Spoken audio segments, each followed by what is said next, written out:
안녕하세요. 김동호 목사입니다. 오늘도 우리 날마다 기막힌 새벽을 사모해서 이 자리에 찾아 나오신 여러분들에게 하나님의 은혜의 배부름이 있으실 줄을 믿습니다. 우리 어제부터 우리 산상보훈 공부하고 있는데요. 오늘은 두 번째 복을 얘기하려고 합니다. 그래도 산상보훈은 본문으로 매일 똑같이 다 읽으려고 합니다. 마태복음 5장 1절에서 12절, 산상보훈 8복 말씀 제가 봉독하겠습니다. 예수께서 무리를 보시고 산에 올라가 앉으시니 제자들이 나온지라 입을 열어 가르쳐 이르시되 심령이 가난한 자는 복이 있나니 천국이 그들의 것이며 애통하는 자는 복이 있나니 그들이 위로를 받을 것이며 온유한 자는 복이 있나니 그들이 땅을 기업으로 받을 것이며 의에 줄이고 목마른 자는 복이 있나니 그들이 배부를 것이며 긍휼히 여기는 자는 복이 있나니 그들이 긍휼히 여김을 받을 것이며 마음이 청결한 자는 복이 있나니 그들이 하나님을 볼 것이며 화평하게 하는 자는 복이 있나니 그들이 하나님의 아들이라 일컬음을 받을 것이며 의를 위하여 박해를 받은 자는 복이 있나니 천국이 그들의 것임이라. 나로 말미암아 너희를 욕하고 박해하고 거짓으로 너희를 거슬러 모든 악한 말을 할 때에는 너희에게 복이 있나니 기뻐하고 즐거워하라. 하늘에서 너희의 상이 큼이라. 너희 전에 있던 선지자들도 이같이 박해하였느니라. 아멘. 예수님이 이제 팔복 중에서 두 번째로 말씀하신 것은 애통하는 자가 복이 있다. 웃는 자가 복이 있지 뭐 우는 자가 복이 있겠어요. 그런데 이게 이제 하나님의 차원이죠. 애통하는 자가 복이 있다. 이렇게 말씀하셨어요. 그러면 그들이 위로를 받을 거야. 이제 이렇게 말씀하셨는데요. 애통한다는 것이 뭘까요?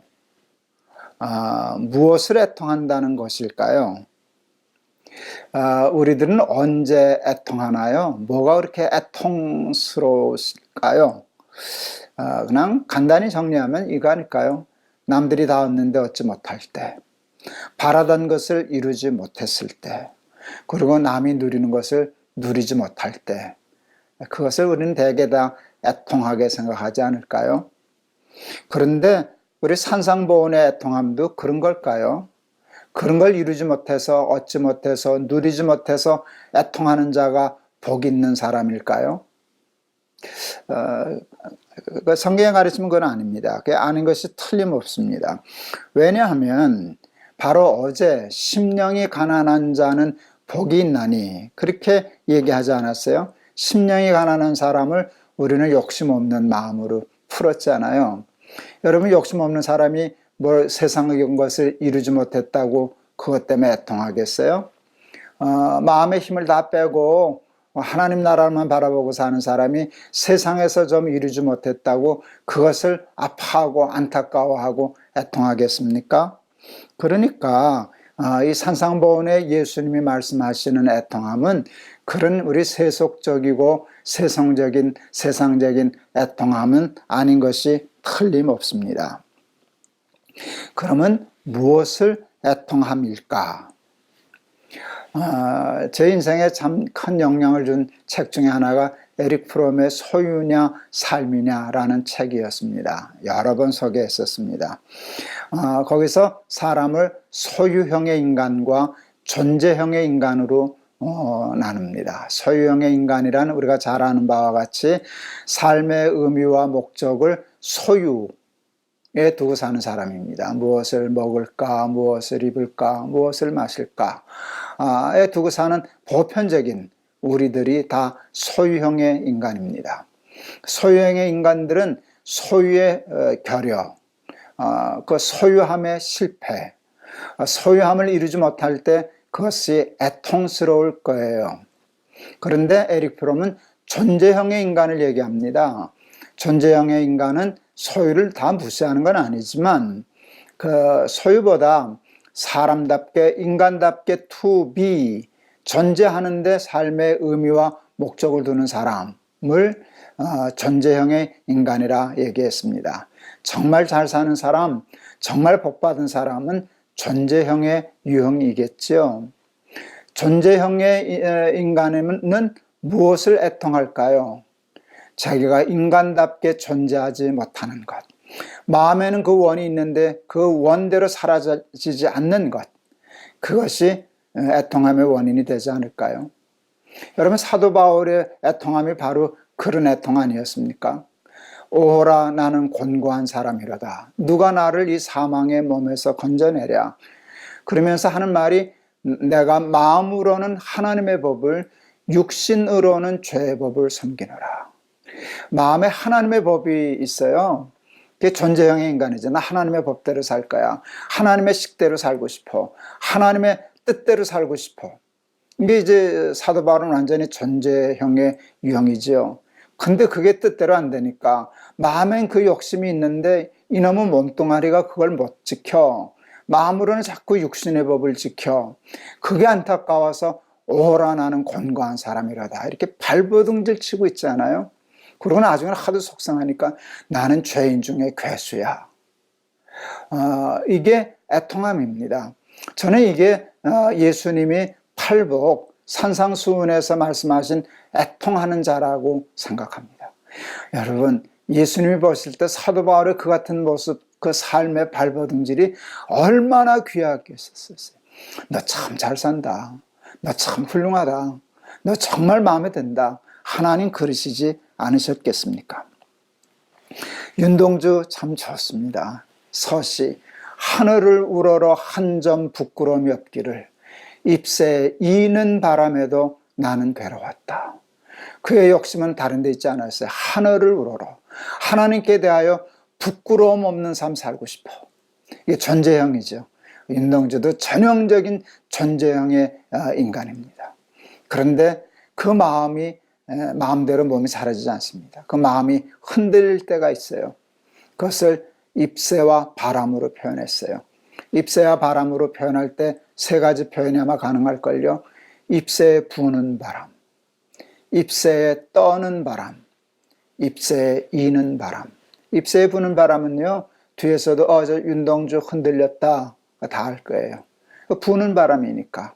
떠는 바람은 가까이서는 아는데 멀리서는 윤동주 안 떨렸어, 흔들리지 않았어, 저 대단한데, 그렇게 쏘을 수 있죠. 근데 이는 바람은 가까이서도 볼 수 없는 바람이에요. 아주 예민한 사람, 아주 양심적인 사람만이 느낄 수 있는 그런 수준인데, 그 정도만 돼도 그걸 느꼈고, 그것이 윤동주는 괴로웠다. 이게 예수님이 팔복에서 말씀하신 애통함이 아닐까요? 여러분,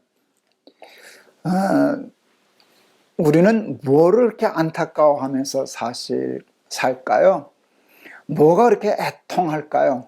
안타깝고 속상하고 애통하고 하는 거 할 때 사도 바울과 같은 것 때문에 애통해 보셨을까요? 윤동주 같은 마음 때문에 그것이 그렇게 괴로워서 힘들어해 봤을까요? 여러분, 오늘 하나님 앞에 그 복을 저에게도 주세요. 그 애통하는 마음을 저에게도 허락해 주세요. 라고 기도하면 그 정말 근사한 기도가 되지 않겠습니까? 이 복과 전혀 무관한 삶을 살았던 사람들이 있어요. 이게 바리새인이죠. 바리새인은 애통할 줄 몰랐어요. 자기가 잘난 줄 알았으니까. 자기가 의로운 줄 알았으니까. 그러니까 그는 애통함이 없었죠. 길거리에 서서 두 팔을 벌리고 나는 저 세리와 같지 않음을 감사합니다 하고 자기 잘하는 것들만 나열하고 11조 잘합니다. 하루에 3번씩 기도합니다. 그랬죠. 애통함이 아니라 자랑함이 있었어요. 자기 의의를 드러내려고 하는 마음이 있었는데 그 애통함이 아닌 자만과 교만이 덕지덕지 붙었던 사람들인데 하나님은 그들을 사랑하지 않았어요. 그걸 참 못마땅해 하셨어요. 사람을 사랑하시는 예수님 하나님이 오죽 속이 상하셨으면 이 독사의 자식들아 라는 그런 험한 말을 하셨겠어요. 너희는 회칠한 무덤 같은 놈들이야. 여러분, 하나님으로부터 이런 심판을 받는다면 우리는 피할 길이 없습니다. 그건 진짜 복 없는 사람 중에 복 없는 사람입니다.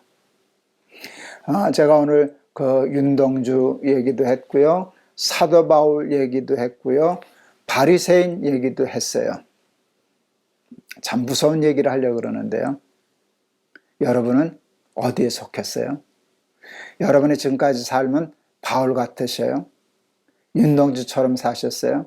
아니면 생각하기도 끔찍하지만 우리의 삶이 꼭 바리새인을 닮았구나 하는 생각 혹 안 드세요? 저는 드는데요. 저는 드는데. 저는 설교도 이렇게 이 설교도 많이 하고요. 다 알고 있는데 제 본바탕은 바리새인이에요. 저는 제가 뭘 잘한다고 생각해요. 뭐가 훌륭하다고 생각해요. 그렇기 때문에 애통하는 마음이 없고요. 자랑하고 싶은 마음이 자꾸 있어요. 그것과 싸우는 게 참 어려워요. 의에 줄이고 목마른 마음이 되어서 하나님께 대한 의의 기준이 높아지면 애통하는 자가 될 수 있을 터인데, 그러면 그 모습이 하나님이 얼마나 보시기에 좋으실 터인데, 위로한다 라고 하는 말은 단순한 위로가 아니에요. 거기에는 너 참 마음에 든다, 너는 내 마음에 합해, 너 어쩌면 그렇게 잘 사니 하고 칭찬함이 들어있어요. 그게 하나님의 칭찬과 하나님의 격려가 하나님의 위로 속에 담겨져 있는 말씀이 아닐까 싶습니다. 팔복에 대한 욕심을 가지세요. 어제는 심령이 가난한 자에 대한 말씀이었어요. 오늘은 애통하는 자의 복이었어요. 여러분, 애통하는 자의 복을 꼭 받으실 수 있기를 바랍니다. 자기가 죄인인 것을 알고 애통하면 우리의 삶의 존재가 긍정적이 됩니다. 초등학교 아이들이 배우는 초등 수학의 공식이 하나 있죠. 마이너스에다 마이너스를 곱하면 플러스가 되고, 마이너스에다 플러스를 곱하면 마이너스가 됩니다. 여러분, 우리는 다 하나님 앞에, 사람 앞에도 마찬가지지만 하나님 앞에 다 마이너스적인 존재입니다. 우리가 하나님 앞에 자랑할 게 뭐가 있겠습니까? 우리의 의가 김포 내세울 만한 것이겠습니까? 우리는 다 하나님 앞에 마이너스적인 존재입니다. 그런데 어느 날 성전에 올라온 세리는 자기를 마이너스로 인식했어요. 하나님, 저는 죄인입니다 하고 감히 얼굴도 들지 못하고 가슴을 치면서 자기가 마이너스라고, 자기가 마이너스인 것을 안타까워하면서 애통했습니다. 마이너스인데 자기를 마이너스라고 갖다 곱하니까 하나님이 그날 세리를 의롭다라고 판정 내려 주셨어요. 바리새인이 와서 기도합니다. 바리새인은 자기는 플러스라는 거예요. 저 세리 같지 않습니다. 난 저 세리하고 달라요. 내가 11조 얼마나 많이 하는데요. 기도를 얼마나 많이 하는데요. 뭐 이런 자랑을 하니까 결국은 답은 마이너스인데다 자기를 플러스라고 곱해야 되니까 결국 그날 바리새인은 하나님으로부터 의롭다함을 받을 수 없었죠. 애통하는 자가 플러스적인 삶을 하나님으로부터 인정받습니다. 그게 플러스적인 삶이 되는 것이 하나님의 위로입니다. 하나님의 위로는 단순한 말로 위로가 아닙니다. 큰 상급을 받을 줄을 믿습니다. 근데 우리가 바리새인처럼 애통할 줄 모르고 자기를 의를 드러내고 자랑하고 뽐내고 아이처럼 거기 썩어서 한다면 우리는 하나님의 위로, 플러스가 되는 삶 절대로 살아보지 못하게 될 것입니다. 어떻게 해서든지 하나님 정말 허리끈 붙잡고 때를 써서든지 애통하는 그 복을 꼭 받아내고 싶습니다. 그래서 하나님의 위로를 받고 하나님의 칭찬을 받고 하나님의 기쁨이 되는 그런 삶 살아가는 저와 여러분 다 되셨으면 좋겠습니다. 우리 찬송 274장 제가 골랐습니다. 나 행한 것 죄뿐이니 주 예수께 비옵기는. 저는 이런 찬송 가사를 작사하신 분들이 참 믿음이 좋구나 하는 걸 느껴요. 저는 이 가사 못 써요. 내가 행한 것 죄뿐이는. 저는 내가 행한 의를 얼마나 많이 열거할 수 있는데, 제가 이것도 했고요 저것도 했고요 바리새인처럼 그럴 수 있는데, 우리 이 작사자는 나 행한 건 죄뿐입니다. 애통하는 마음이 있는데 그 마음으로 한번 찬송 같이 해보시겠습니다. 나 행한 것 죄뿐이니 주 예수께 비옵기는 나의 몸과 나의 마음을 깨끗하게 하옵소서. 물 가지고 날 씻든지 불 가지고 태우든지 내 안과 밖 다 닦으사 내 모든 죄 멸하소서. 내 어두운 눈 밝히시니 참 기쁘고 고마우나 그보다 더 원하오니 정결한 마음 주옵소서. 물 가지고 날 씻든지 불 가지고 태우든지 내 안과 밖 다 닦으사 내 모든 죄 멸하소서. 정결한 마음 그 속에서 신령한 빛 빛이 오니 이러한 마음 나 얻으면 눈까지도 밝으리라. 물 가지고 날 씻든지 불 가지고 태우든지 내 안과 밖 다 닦으사 내 모든 죄 멸하소서. 못된 행실 다 고치고 악한 생각 다 버려도 주 앞에서 정결타고 자랑치는 못하리라. 물 가지고 날 씻든지 불 가지고 태우든지 내 안과 밖 다 닦으사 내 모든 죄 멸하소서. 아멘. 기도하시겠습니다. 우리도 늘 애통하며 삽니다. 욕심내던 것을 이루지 못했을 때 우리의 마음속에 애통함이 있습니다. 우리는 소유형의 인간처럼 살아갑니다. 소유하지 못했을 때, 세상적인 욕심을 이루지 못했을 때 안타까워하고 그것을 애통하는 마음은 늘 있지만 하나님 나라와 하나님의 말씀과 하나님의 뜻에 순종하지 못하고 그대로 살아내지 못하는 것에 대한 안타까움은 거의 없습니다. 사도 바울에게는 그 애통함이 있었습니다. 늘 마음에 하나님의 법이 있었기 때문입니다. 그래서 자기를 권고한 사람이라고, 죄인 중에 괴수라고, 누가 나를 이 사망의 몸에서 건져내겠느냐고, 그리고 결국 예수님을 붙잡습니다. 윤동주 시운도 30도 되기 전에 죽은 젊은이였는데 그 젊은이 마음속에도 그 훌륭함이 있었습니다. 하늘을 우러러 한 점 부끄러움이 없기를 잎새에 이는 바람에도 나는 괴로웠다. 그 마음 하나님 우리들에게도 허락하여 주시옵소서. 그리하여 하나님으로부터 의롭다 칭찬받고 위로받는 그런 사람 되게 하여 주옵소서. 우리가 바리새인들 흉은 많이 보고 판단은 많이 하지만 우리는 생각해 보니 바리새인을 너무 많이 닮았습니다. 하나님 거듭나게 하여 주옵소서. 애통하는 마음 주옵소서. 그리하여 하나님의 위로를 받으며 살게 하옵소서. 예수 그리스도 이름을 받들어 기도하옵나이다. 아멘.